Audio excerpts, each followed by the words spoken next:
So finally, our kimchi stew is ready. Hello, welcome back to my channel. It's Katie Kim. It's a bit awkward because I'm speaking English today. Actually, more than 70% of our subscribers are not Korean speakers, so I decided to try to make video in English. So please understand, even if my English is not good. So today I'm going to be making kimchi jjigae. Kimchi jjigae may seem very easy to cook, but making really delicious kimchi jjigae is not easy for even Korean people.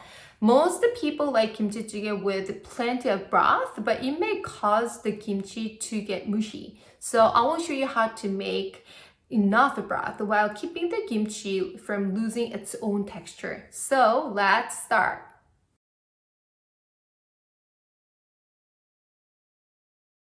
The biggest tip I have for you is to make sure to use fully fermented kimchi.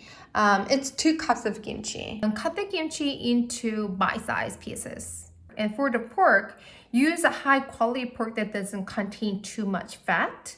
Next, cut the pork into small pieces.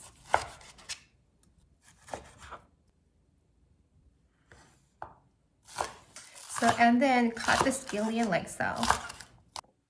So I will use only half of the soft tofu. So first, wash the tofu packaging container with water and cut the edge with a knife. Rinse the tofu under running water. So soft tofu is more delicious than hard tofu for kimchi stew. So cut it in half like this and cut them to be a quarter of an inch thick. There are 3 sizes like this, but the last video I made a sundubu jjigae with this is medium sized stone pie. But today I will make kimchi jjigae in a stone pie that is 1 size larger. The diameter of this stone pie is 6.5 inches. First, I heat the stone pie. Put in the fatty pork. So if you don't like pork, you can use canned tuna instead. Add 1 teaspoon of garlic.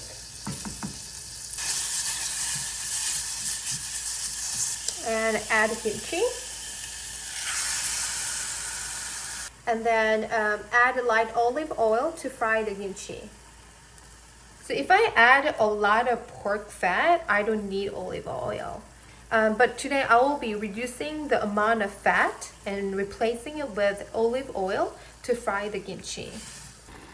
This is 1 tablespoon of red pepper flakes. This may seem like a lot of spice, but I can assure you it won't be.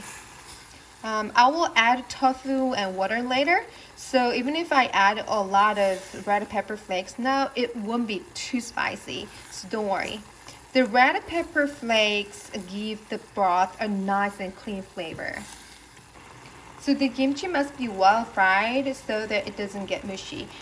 If the homemade kimchi is too bland, you can also add 2 tablespoons of red pepper flakes, gochugaru, and 1 tablespoon of soup soy sauce, gukganjang. Once the kimchi is well fried like this, add water.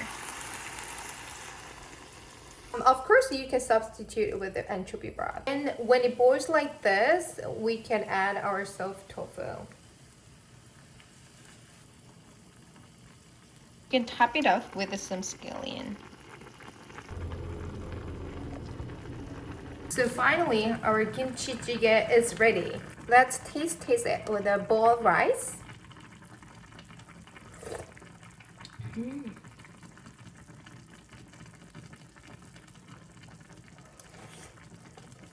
It's so full of flavor and delicious. So today we made a delicious kimchi jjigae. So I hope you will give it a try and stay healthy and see you next week.